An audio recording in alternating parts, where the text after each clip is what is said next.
he do? He brought a bigger and badder enforcer, Jacob Fatu. And we gotta thank Solo for that. We gotta thank Solo. I love you, Solo.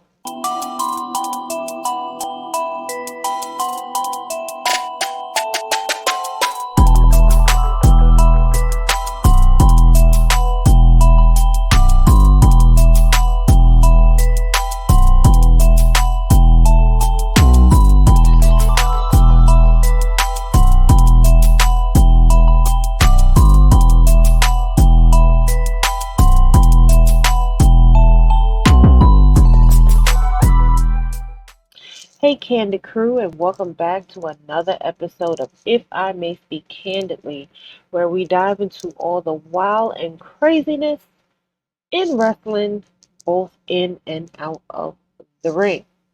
I hope you all had a beautiful and peaceful Thanksgiving filled with love, filled with laughter, and some delicious food. Now, I'll be honest with you, I ain't do too much cooking this year, but I did enjoy watching the parade with my baby, my son, and spending quality time with my family. So I hope you all have done the same. Y'all, we did it. We done made it to the finish line. If you are watching this video, we are almost out of this year. And a lot of craziness has happened. You know, we got this man back in office, okay? He gonna be running this country. We have lost a lot of people. We have seen a lot of craziness during this year. And on top of that, we have seen and had our fair share of triumphs and setbacks in the wrestling universe. Okay? If you're anything like me, you probably have used wrestling as a way of escape from the brutal reality of life sometimes. Wrestling can just take your mind off of BS in your life. And so to wrap up this year, I'm excited to announce my 555 end of the year wrestling wrap up. For the next 5 weeks, I will be counting down my top picks of the following categories: my top five favorite feuds, my top five favorite moments, top five men wrestlers of 2024, and the top five women wrestlers of 2024. To cap it off during the last week, to wrap this all up, I will be sharing my top five predictions for 2025. Now, a lot of things has happened. WWE Raw will be on Netflix. AEW has signed a new deal with Warner Brothers Discovery, meaning that AEW will be on the Max app. So if you don't have neither one, Netflix or Max, then you better go get it. Okay? Just saying. So I am excited to share my thoughts on what was my favorites of the year, and I'm encouraging all of those who watch this video to please leave a comment down below. Tell me your favorites of the favorite wrestlers, your favorite feuds, your favorite moments of the year, and and let's just have a discussion about it. So this week we're going to start off with my favorite feuds of the year. Now, there was a lot of feuds, and I'm not just going with AEW and WWE. I will be including other promotions as well. So, without further ado, let's get started on this countdown.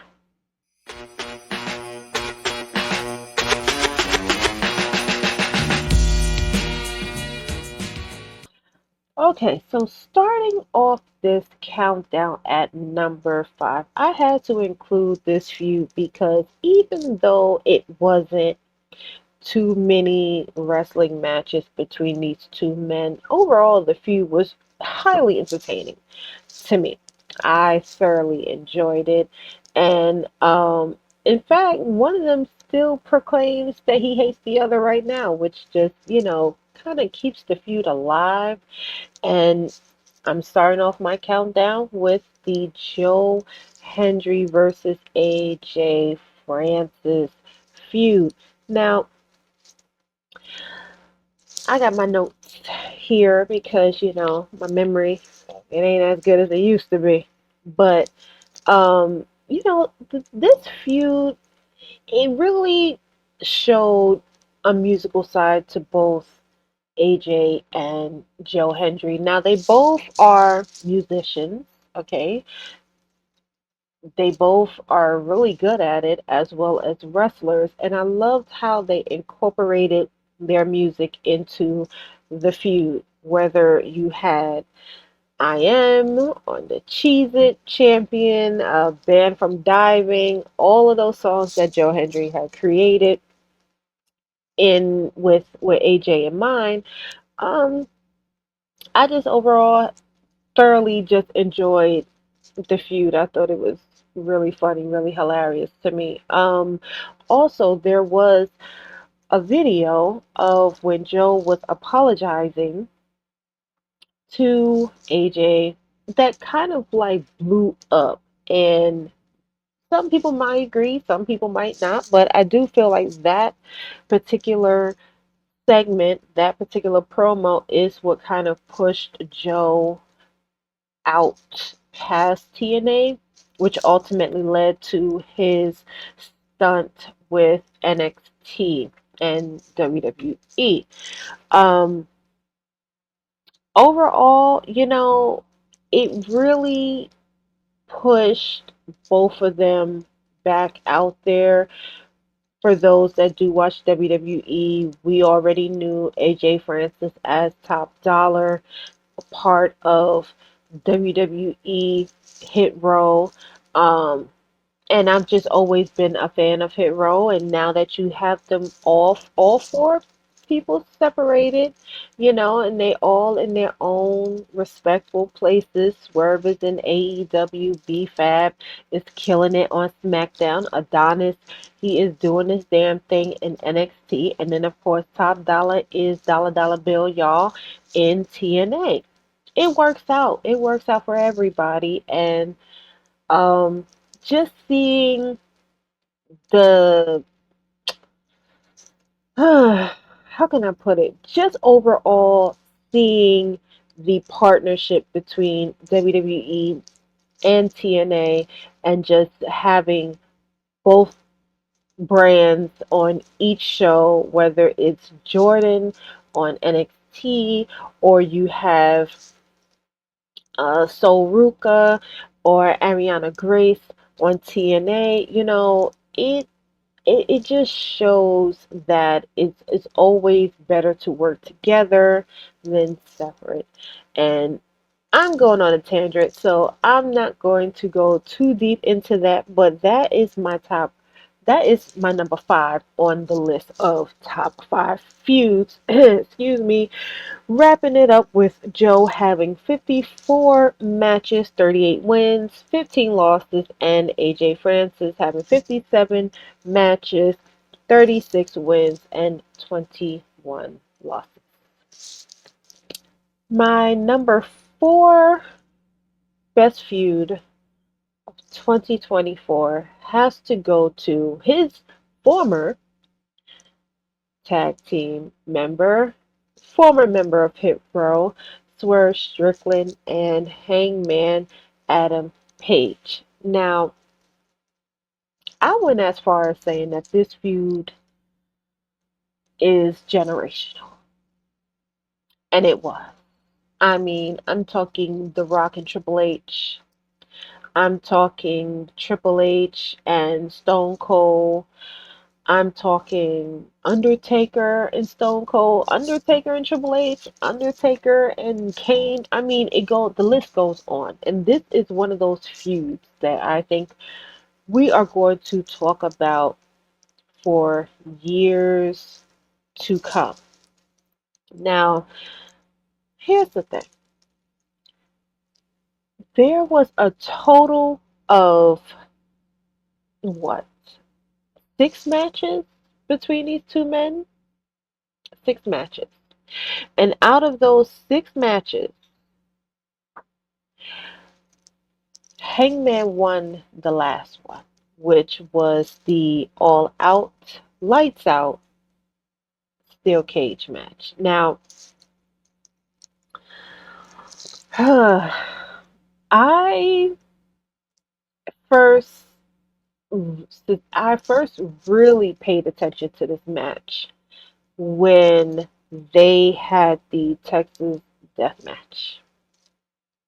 That match was so brutal. It was so brutal, but I enjoyed it. Like, it just, you could see the actual hatred within these men. I mean, breaking into this man's house, calling his baby ugly, giving his baby a shirt, just the gumption, the audacity, to break into my home, call my baby ugly, and then you gonna leave a shirt on my baby, and like, Hangman had a reason to hate Swerve, and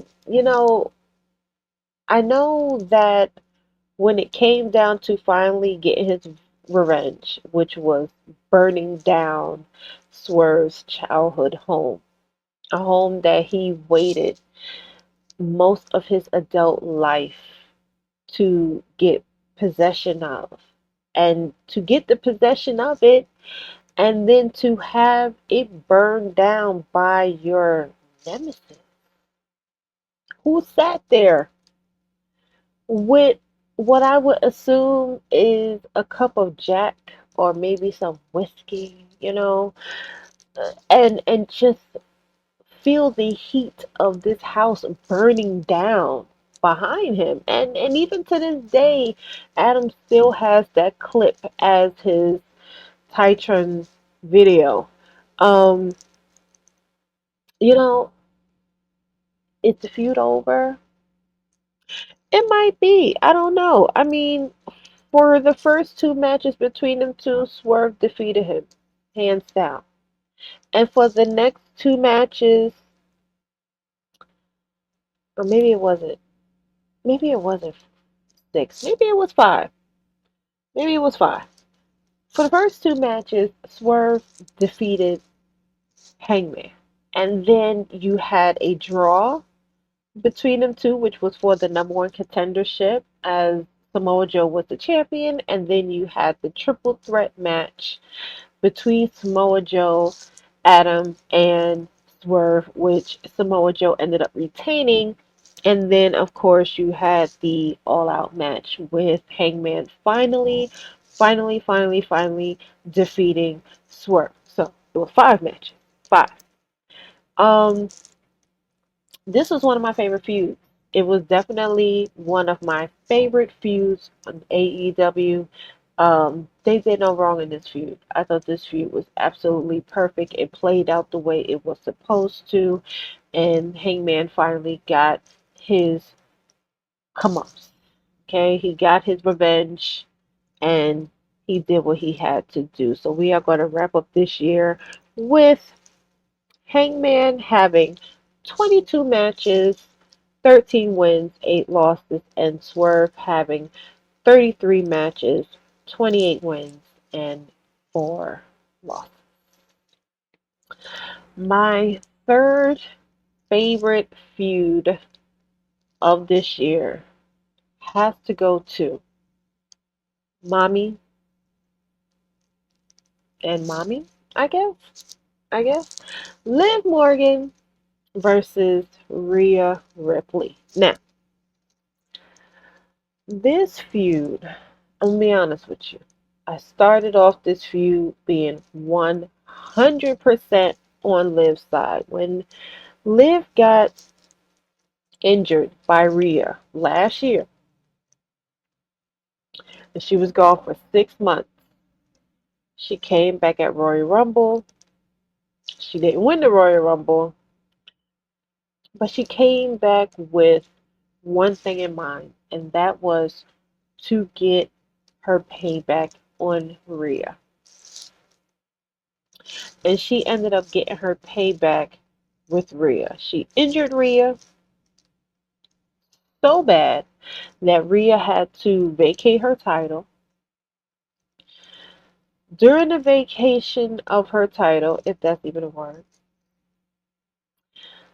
Becky ends up winning the title, but drops it to Liv at King and Queen of the Ring. Then Becky gets her rematch that following Monday on Raw, and she loses the match. Dominique helped Liv. Now,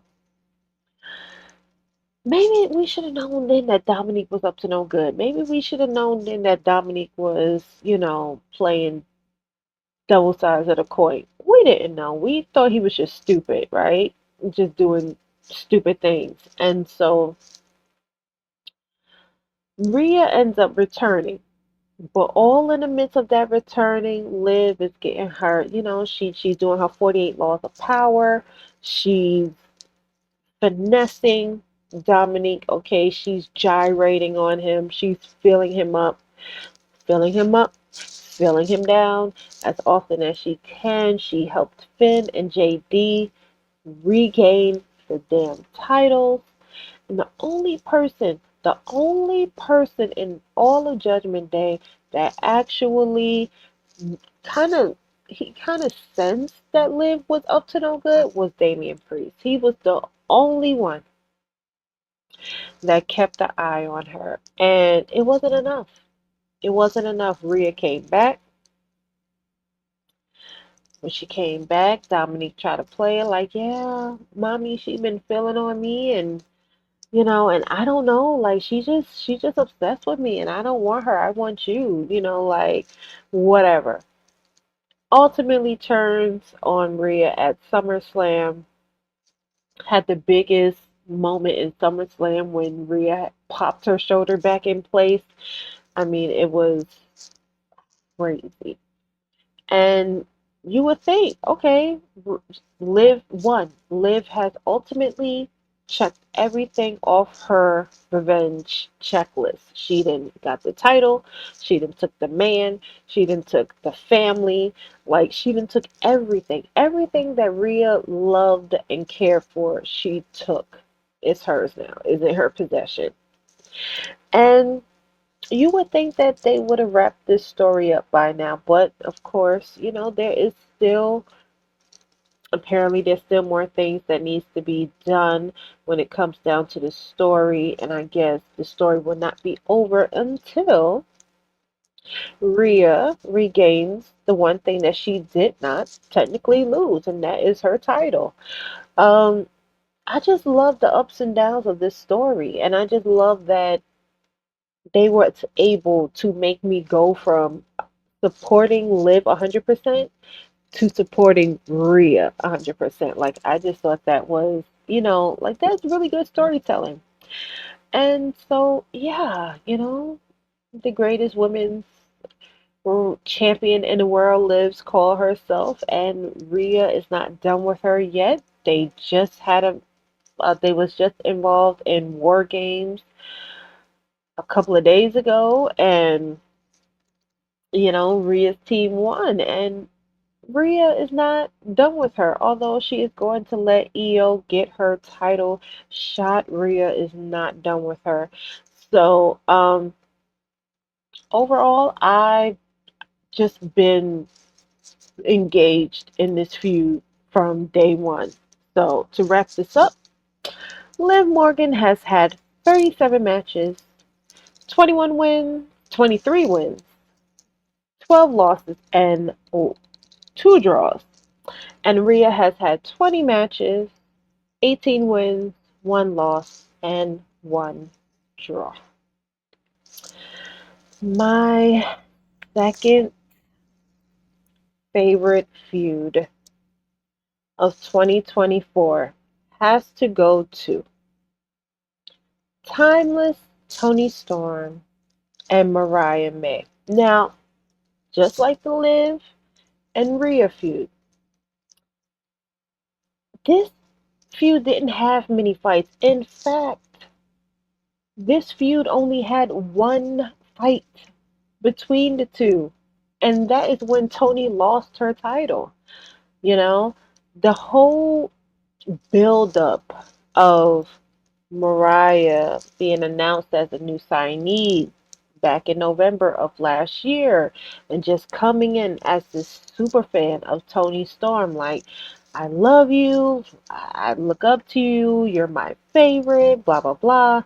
Like Mariah really came in heavy. And Toni wasn't necessarily for it at the beginning, but when you get all this admiration and love and respect from one person, you tend to, you know, fall victim of it. Mariah was love bombing her, right? And throughout it all, Toni she just did not see it coming. I think everybody could slowly see Mariah's real intentions starting to kick in, but Toni didn't. And when it came down to the moment when she, could possibly see Mariah's true face, it was too late. It was too late. She built Mariah up. She helped her get the opportunity to take the title from her, you know? And it was cinema, all right? It was cinema between those two. You had the love, the friendship, the relationship, the damn love triangle between Toni and Mariah May and Mina Shirakawa. Um, like it, it was everything. Everything was involved. There was absolutely everything. And then at the end, Mariah turned on Toni. She turned on her. And, Toni ain't been the same since then. She went to CMLL, she lost. She went to Stardom, she lost.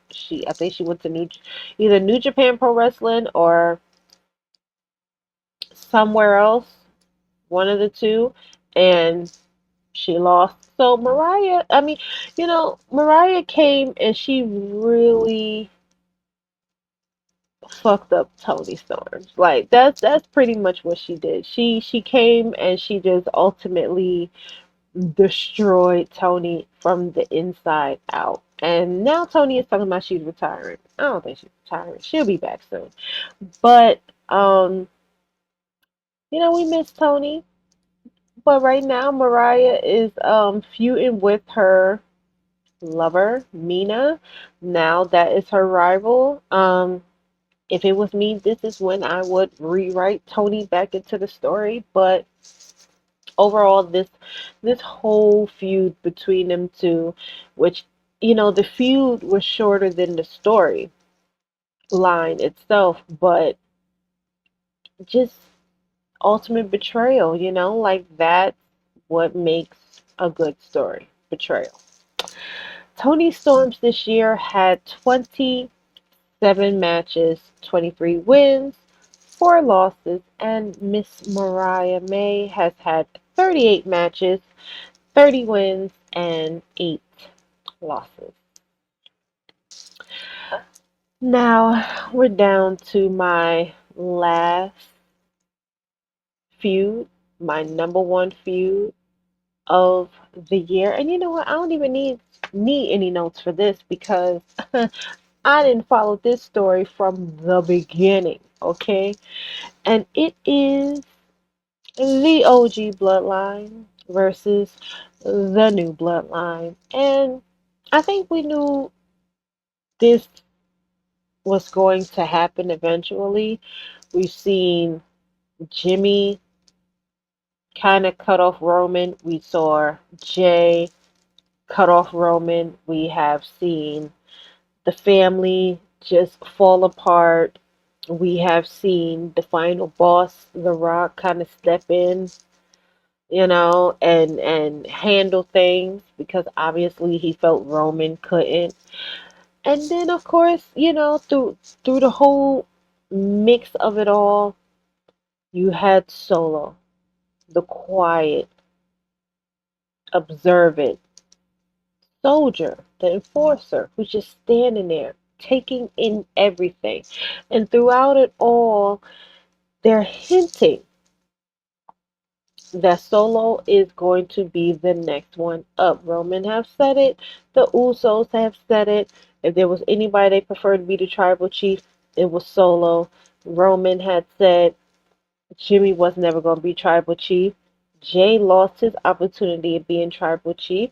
And if there was a next runner up, it was going to be Solo. So when you are telling a man that he is going to be that next leader, the next boss, the next one up, the tribal chief, the alpha and the omega, he's going to start believing that. And so when Roman ultimately lost his undisputed championship after 3+ years to our current reigning, defending, undisputed champion, Cody Rhodes, Solo saw it as an opportunity to take his place at the throne. Like, you're a loser. You lost your title. You lost the family's title. You had our cousin come here, slap this man in the face, whip him with a belt, serenade his mama.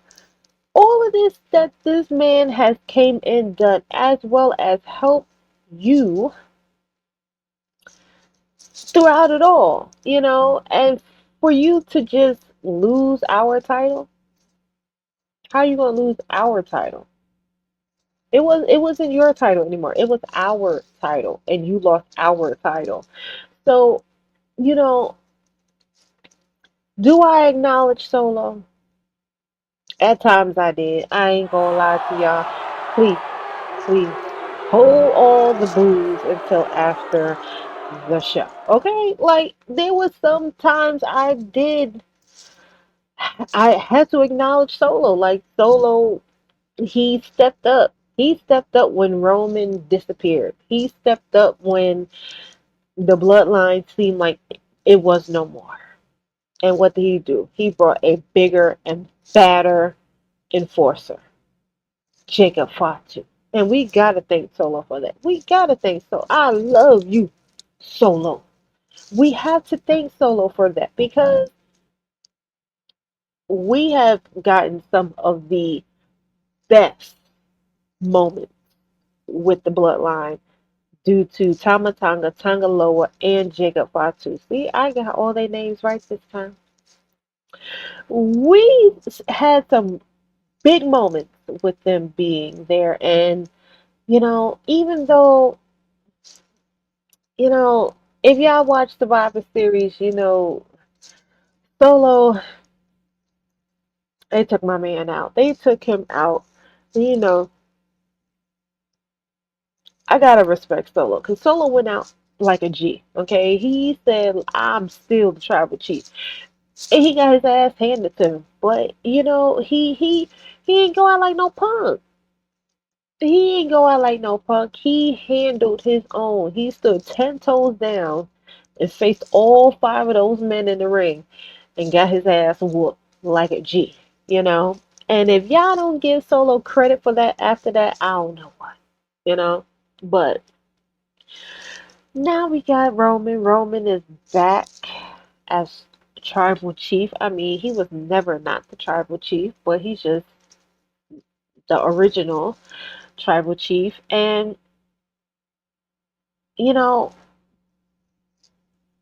I think there was a lot of people who didn't necessarily think that we will be able, or rather, WWE wouldn't be able to carry the bloodline without Roman being there. And Solo did what he had to do. Despite Jay being on Raw and him building his own solo career on Raw and Jimmy being out on injury, um, and Roman being away, uh, Solo did what he had to do. He stood 10 toes down. He took care of business, and I could only give him respect for that. So that is my number one feud of 2024, the OG Bloodline versus the new Bloodline. So, although I can only choose 5 feuds for my top 5 list, I do have some honorable mentions that I am going to share with you guys. Okay, and it's only 4. So, of course, I want to add the Willow Nightingale versus the Chris Statlander. Now, that story, I definitely love that feud.